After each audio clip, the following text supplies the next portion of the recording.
Coffee with Coker is a healthcare business podcast from the Coker Group that focuses on solutions to help healthcare organizations effectively navigate the changing healthcare industry landscape.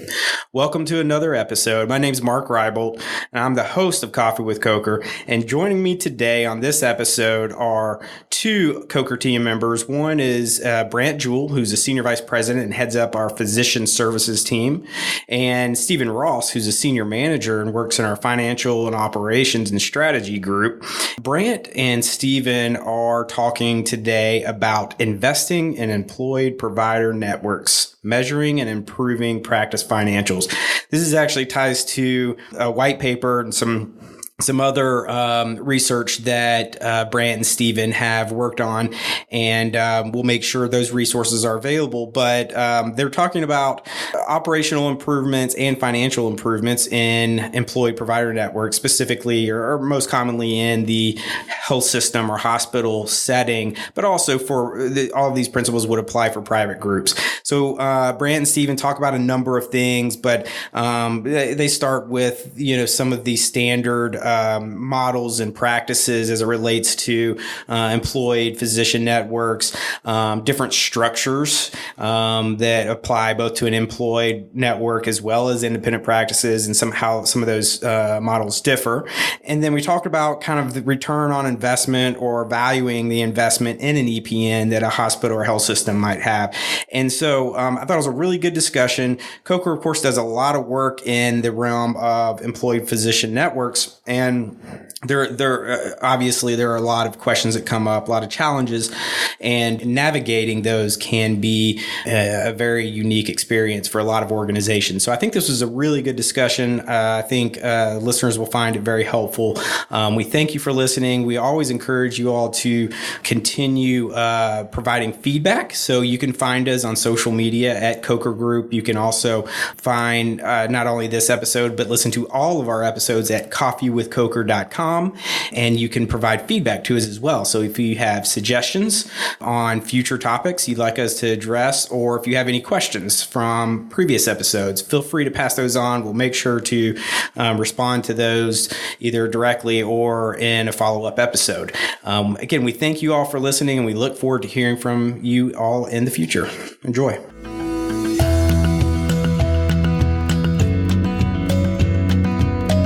All right. Well, welcome back to the podcast, Brandt and Stephen. Welcome, guys. Thank you.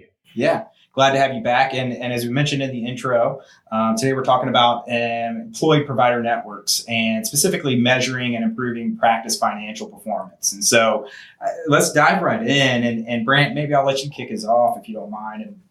And give us, I guess, as we think about diving into the broad topic here, give us a little bit of background and kind of understanding of how the market has evolved from independent practices to employee practices, and really what that landscape looks like. Sure, thanks. We continue to see a lot of acquisition by both health systems and others of medical practices, and the market in recent years, very recently, last couple of years, has changed even more than, say, the previous 8 to 10, where that's been a popular model. The impetus for why health systems or others are interested in employing or acquiring practices, I do think has changed and continues to evolve. That no circumstance is the same, but in general, the theme I think holds true today is it's increasingly challenging for an independent practice or physician's office to be successful financially, operationally, just the stress and the regulation, the risk that they're taking on to hold up. And now that we've been going through acquisitions for the better part of a decade, again, we've done this before as a country. And as we've gone back through it, this time we've really limited the idea of any providers coming out and starting their own practice. So unless you're joining an existing practice, I don't think we're seeing very many new private practices come up. So we're really just acquiring a kind of a fixed number of practices out there and merging them into health systems or into larger networks. And so that consolidation certainly changes the way we perceive the value of a provider practice. And by we, I both mean we as patients and we as health systems or as providers, and the relationship between a health system or an entity that owns physician practices and that practice and the physicians that practice there continues to be an interesting dynamic that we spend a lot of time working with every week. Comment briefly on the strategic alignment component or the element of alignment that's more strategy related. Specifically, these aren't just financial investments, right? They're not just financial transactions. They're not acquisitions that hospitals are making or that groups are making. The consolidation trends really are, I think, it seems like more strategic driven or just as much strategic driven as anything. So, I mean, what are some of the key components there? Yeah, very good point. I think there, and I'll bifurcate, what's happened until very recently, and now what we're seeing again.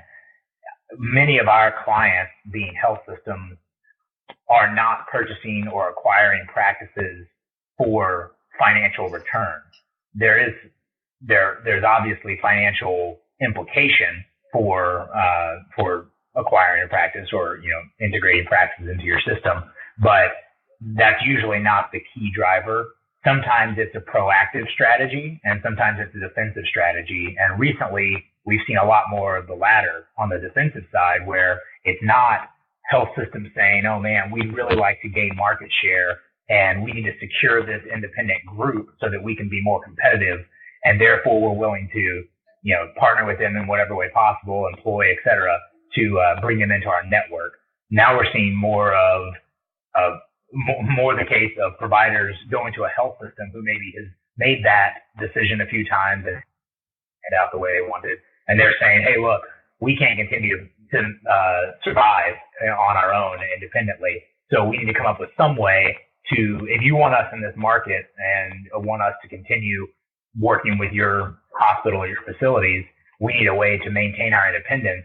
And whether that's a PSA or another type of arrangement that we partner on, or full employment and acquisition, then we'd like to explore that. And so hospitals are more getting talked into or feeling the defensive pressure of, well, I don't necessarily want to employ this practice or all these doctors, but I certainly can't afford for them to leave the market. And that's a different type of pressure. And then while we have that going on from the health system perspective, we also have private equity investors and others who are doing the exact opposite, which is aggressively growing networks and employing practices that have higher margins and are perceived to be more profitable, developing national networks based around either telehealth or just a comprehensive local network of providers, say around a single or dual specialty or an ASC model. And so that is very much a revenue play based on, and as part of what's damaging the revenue to those health systems is that they're taking some of that business out of the inside, the walls of the hospital. And so it's an interesting dynamic between, I think, a lot of health systems not so much souring, but certainly being less aggressive in proactively acquiring practices. And then on the flip side, a lot of aggressive and market activity around some of these other investors looking to employ a broad network of providers for financial return, that being the primary purpose. Yeah, this is Stephen. I would just go ahead and add a couple other components to what Brandt has shared. And that's, harkening back, Brandt, to some of your comments in the regulatory environment and what we're seeing from a population health management perspective and with ACOs, from a health system standpoint. One thing that I have observed is that, the need to provide integrated services across a wide continuum of platform or across, programmatically that may touch multiple specialties to make sure that the outputs of, quality and value to the patient are at the best and, with expectations and best practices. Sometimes that is propelling health systems to think about, okay, we've got gaps. How can we employ providers to fill those gaps and provide that kind of seamless range of services? Also, from a community need perspective, boards are very focused on filling gaps in with their patient populations and providing specific services that maybe private practices aren't willing to step up or step in, or maybe they're unable to take that risk onboarding a new provider, to meet that community need in the short term. And then I think the final thought I would have is that as health systems further, look to expand their services, whether it be new hospitals, new ambulatory centers, new environments of care, they're providing infrastructure, they're providing a significant, the health system boards, et cetera, are providing a lot of capital investment in physical buildings and lands and development. They want to ensure that the return associated with those capital investments, are realized. And so frequently, I've seen health systems go ahead and take a proactive approach to ensuring that, bringing on employed providers in order to have the necessary complement in place in order to ensure the services are being provided and those financial projections realized. So those are a few on the other side of it as well. Yeah, all good points. And I think what's interesting is I don't know, it seems like more than ever before on the hospital side, the leadership has to be thinking farther and farther ahead and in advance. And it kind of goes back to Brandt, what you're saying a little bit on the defensive play to a certain extent, and Stephen, to what you're talking about as well from a future strategic planning perspective, because you got to think 5, even 10 years, maybe more down the road. What happens if private equity comes in and does massive consolidation of a specific specialty? And if that specialty is critical to our system, our network, how does that impact things? So what do we need to do today? It may not be full-on alignment. It may be, or a full-on employment, or even maybe not a PSA, but it needs to be something to help solidify that particular group, that specialty, the membership of that specialty in that network. And I think that's it can be challenging because, again, you got to think about capital planning and the ROI, however you calculate that. But some of it is, defensive in nature, I guess. As we talk about kind of financial performance and comparing a little bit from the independent practice versus maybe an employed provider network, maybe talk about that in terms of the structure, what some of the differences are, and, kind of get a baseline understanding when we talk about financial performance. What are some of the nuances there? Sure. So it's always the age-old question is, this practice was doing fine on its own. They were paying their bills and paying themselves. And now we've acquired them and can't figure out why we're losing, quote unquote, so much money on this group or this doctor. And there are several different dynamics and truths as to why that's the case. A big one is, I think when you boil it all down, the difference in motivation when you're out on an island on your own and you have to eat what you kill. And we've seen it not just from a financial perspective, but just boiling down to true productivity. Groups do behave differently. And there are some differences in production when they're independent versus employed. You also have a clean balance sheet and income statement when you're independent, and it's easier to account for all the dollars, both revenue and expense that you have. And it's a pretty simple formula as to whether or not you make money or not. You get inside of an integrated system, and now we have shared resources and allocation of overhead. You've got a lot of different things happening with administration. And often what we found is that groups and health systems have grown medical groups that are really just more of this federated practice model, where the lack of coordination and consistency between the practices actually makes everything less financially viable than if they were less independent. And now you're creating redundancy and creating inefficiency by having multiple groups on the same platform that aren't managed the same way or have nuances and unique aspects to their practice, their financial setup, their revenue stream, their expense profile, all those things. And so instead of getting the economies of scale that you would expect out of a larger group, you're actually worse off than if you just let them all run independently under a clinically integrated network umbrella, for example. Brandt, do you think that you spend a lot of time with a lot of your work representing Coker is related to operational improvements and optimization of physician enterprise operations. Do you think operational efficiency, if you will, is more challenging in the employed provider network setting versus the private independent group setting? Is it one over the other? Or are they just both the same, or is it just different? It is different, but I don't think it's as different as everyone likes to allude to. So over the last few years, and going back to EHR adoption, a lot of times when a practice was acquired, they rolled into a health system. It was their first time on an EHR, or at the very least, it may still be a new EHR, and that impacts productivity from day one. Some providers recover from that, some don't. And so we would see a dip as expected when a group onboards, and then sometimes you never saw the J curve come to fruition, and therefore you just end up with a less productive group than what you thought.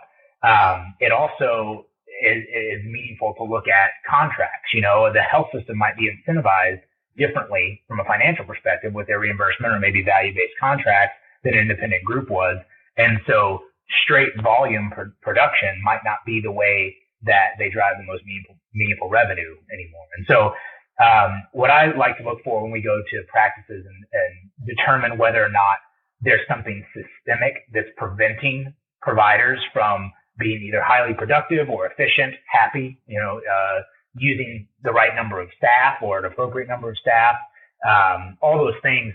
If we find within an organization that it's possible, then that's encouraging to me that it can be replicated and that it's not a system issue or an organizational structure issue that's preventing a provider from being successful or efficient. But if we go in and find that there's not a single provider who's able to, produce above MGMA median across the entire network, and before they came into the group, they were all at the 75th percentile, then now I start to think we might have a more systemic problem, and there's something structurally or systemically that needs to be addressed. Gotcha.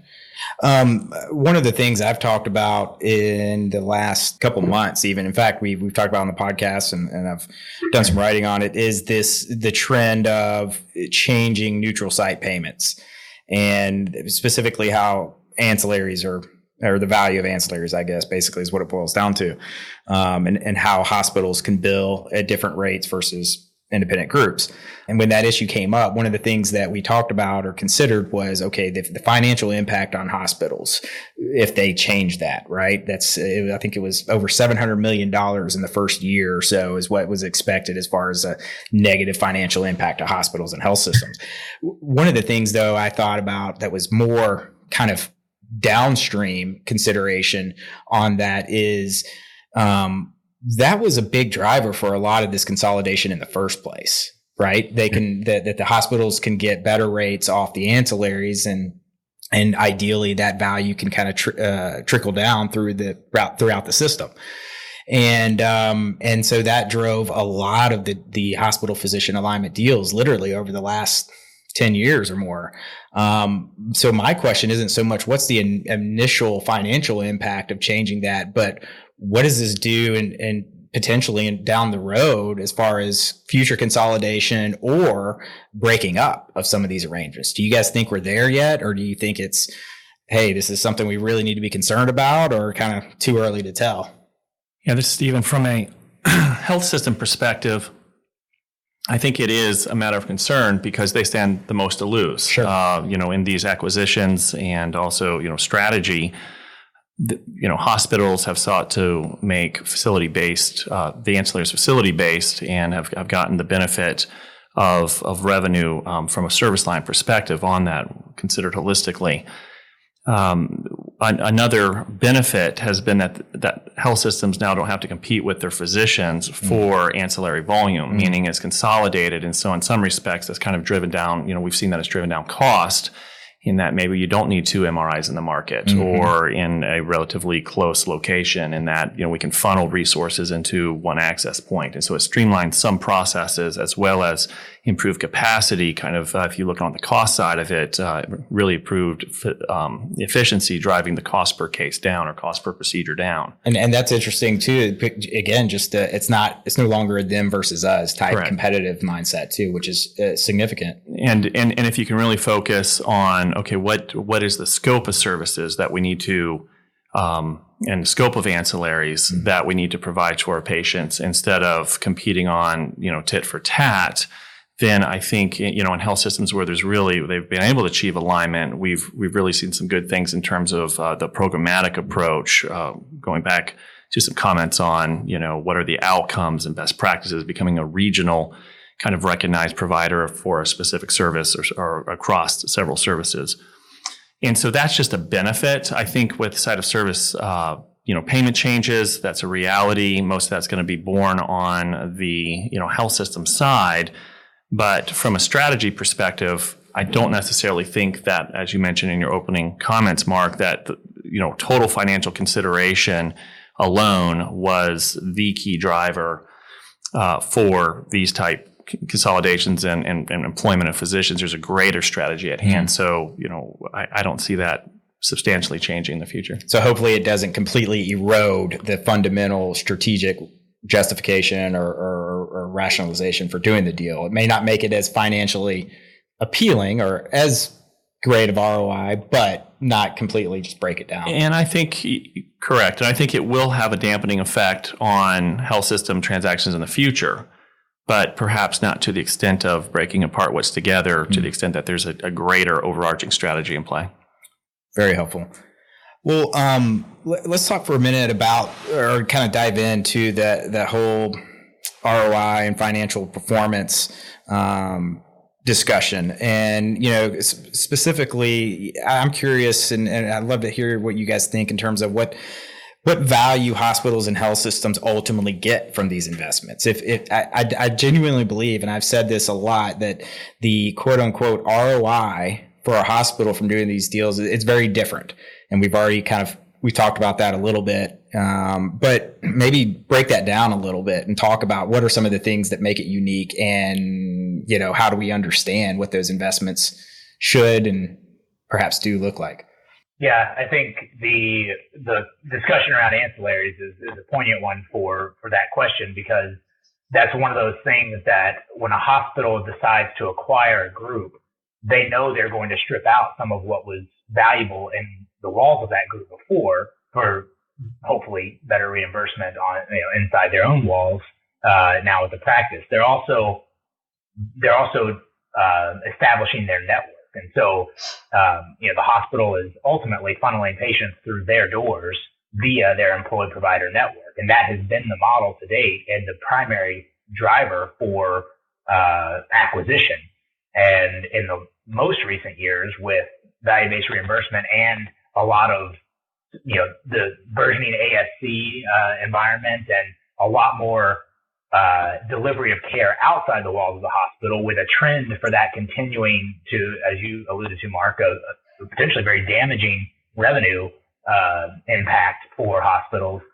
Now there's a bit of the network development for the sake of aligning. Hospitals are more interested in aligning with physician groups and making sure they don't get left out than they were before. And before it was more for the downstream revenue and impact, which is an interesting discussion that I think, we can have here a little bit. It probably demands more time and attention than that, but no one on the physician side or the hospital side really likes to talk about the downstream revenue impact for compliance reasons, legal reasons, et cetera. But ultimately, everyone understands that there is a return to the hospital that's not measured on the balance sheets of physician practices. And I remember when I got into healthcare and we were measuring the loss or investment per provider, I was very confused as to why the hospital systems would want to employ providers if they knew they were going to lose $200,000 a head on that practice. And so there has always been and continues to be a downstream revenue impact, and it's not always easy to measure. In fact, it's rarely easy to measure. And we don't make that a key component of how we evaluate a group's performance, even when they're employed.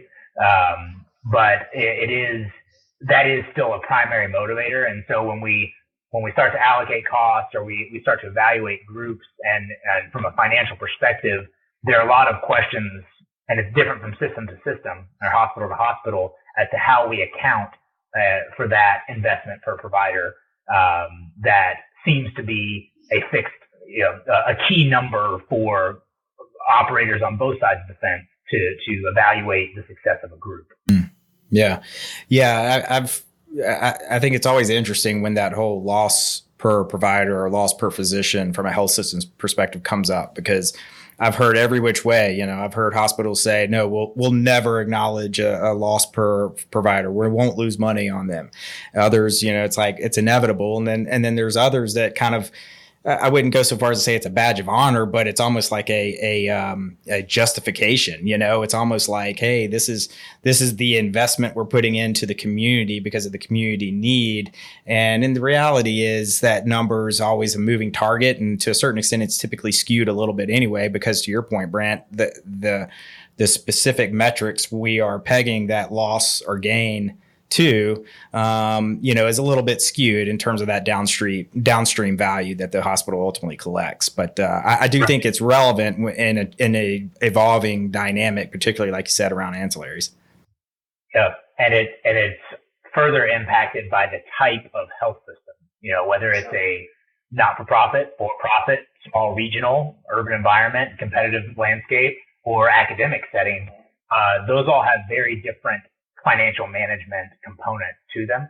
And just boiling it down to just the accounting side of things, when we go in and do an expense and revenue profile for these organizations, it's never been the same twice. And even when you're in the same bucket of hospital type. So there's not a silver bullet solution on that for systems to model themselves after. And a lot of it depends on this, quite frankly, the way they want to display that information and how they want to measure it and account for it. The important thing is consistency, so that when you're trying to make progress, you can measure apples to apples as to what you're doing. Yeah, exactly. And I guess getting down to brass tacks here, you've already commented on how we measure the investment, I think. And so I think there's that, like you said, is probably a conversation in and of itself, but we have some ideas of that. But if we're talking about improving financial performance, where do we start? What does that look like? And what are some of the potential issues and pitfalls out there that, whether it's a group or a hospital, is having to deal with as they're going through this process? I'll start and let Stephen add in as well. But when we go into groups and health systems and evaluate their financial performance on their employee provider network, or similarly go into an independent practice and evaluate their financial performance, the two components you have to work with are revenue and expense. And so understanding how you're making money and what's driving your revenue, and then also understanding how you're managing your costs will continue to be the primary drivers, I think, in any scenario. That paradigm has changed somewhat with value-based reimbursement, particularly on the revenue side, as to what, it used to be all volume game. We go into places and it was, how can we be more efficient, see more patients in less time, generate more work RVUs. That's how we're going to drive revenue to our group.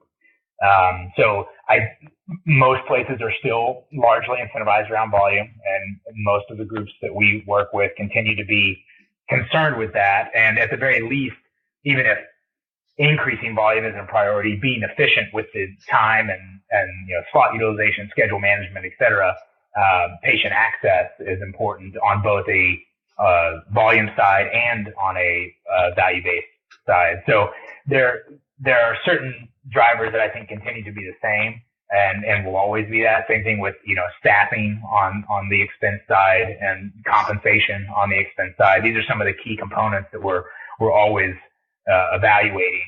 But as we look to improve the financial performance, we'll often look for, it depending on the size of the group, consistency. There's usually a lot of overlap and redundancy and resources on the expense side after a health system or hospital has acquired multiple practices.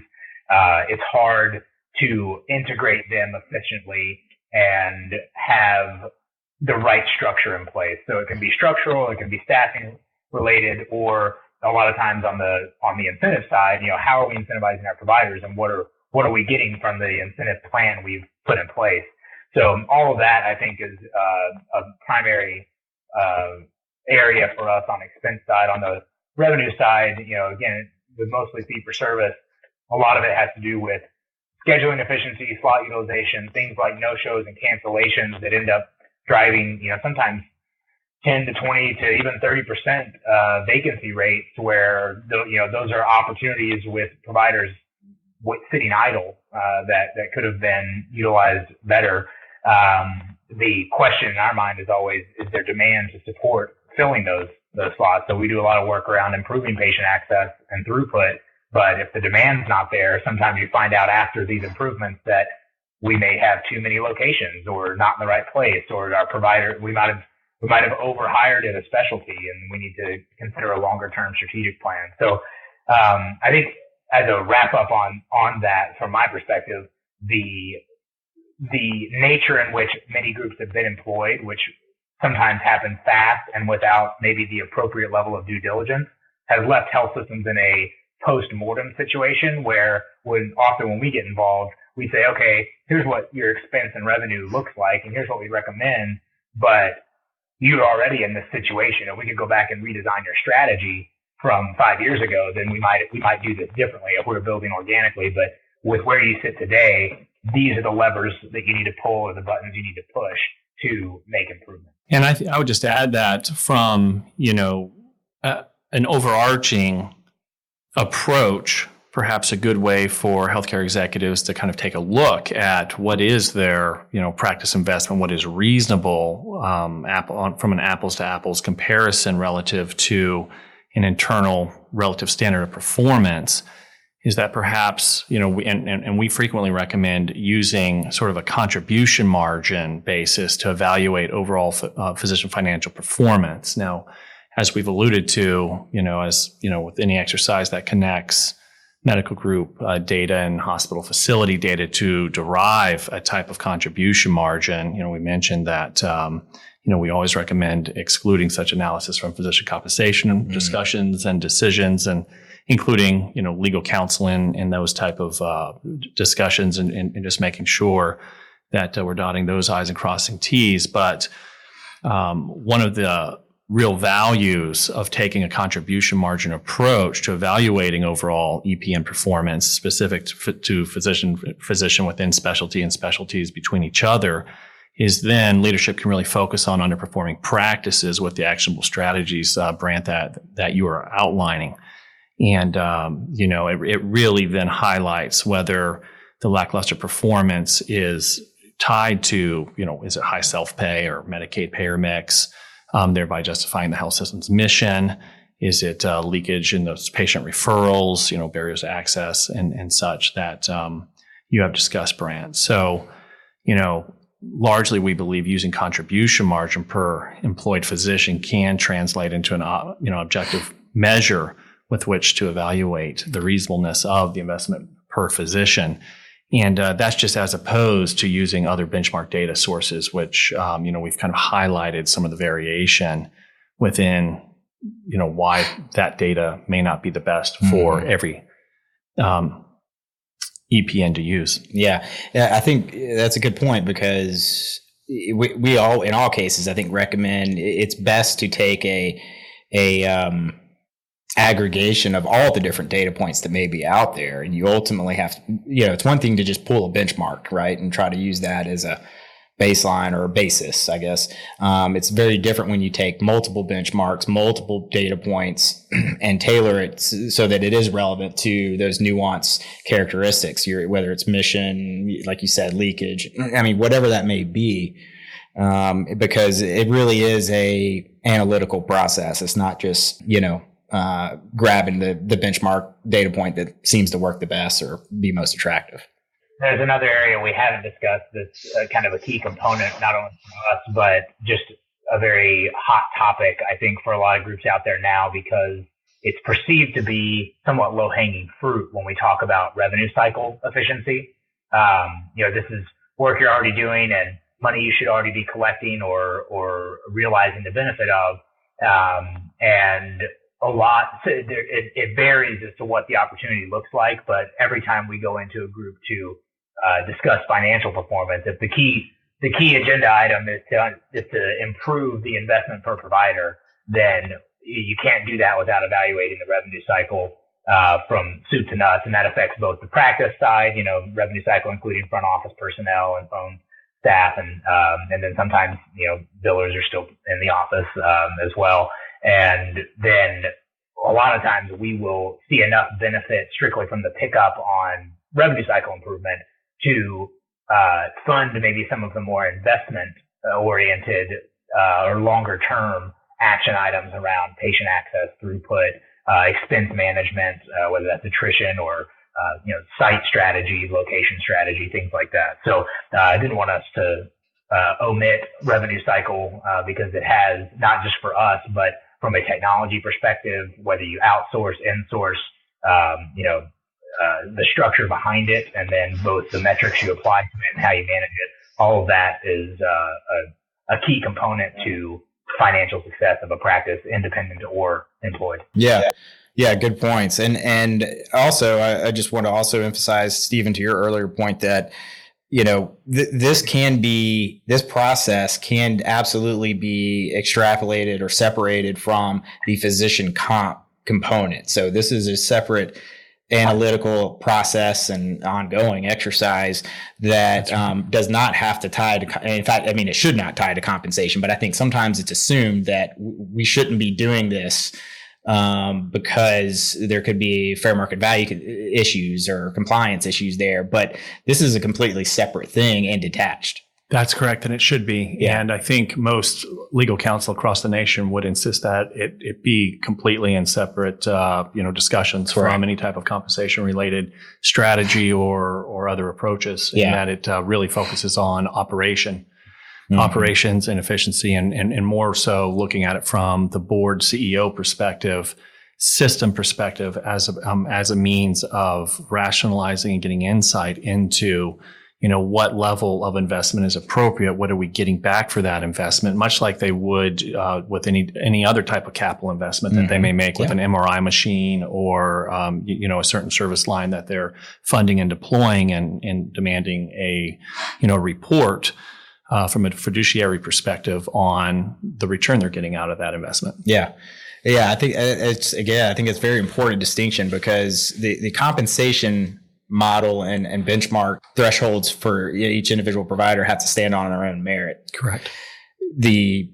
Doesn't mean the hospital cannot have an ROI from that investment. It's not like they have to lose money on these things. I think they could still, everybody can win. They're just kind of separate and detached processes. That's right. Yeah. Well, this has been extremely helpful. I'm glad we were able to cover this. I know this is something we do a lot of work in this realm, but we also get a lot of questions and requests on this. And so for our listeners, obviously, we'll make sure you have information on how to contact Brandt and Stephen, but also Brandt and Stephen both do a lot of writing and put a lot of information together on this and related topics. So we'll make sure those are available. And of course, as more information comes out in the future, then we'll make sure that's accessible for everyone. But thank you guys for participating, and we'll look forward to probably picking up on this conversation again in the near future. Thank you. Thanks. We hope you enjoyed that episode of Coffee with Coker, and we thank you for listening. We want to encourage all of our listeners to participate and contribute in the podcast.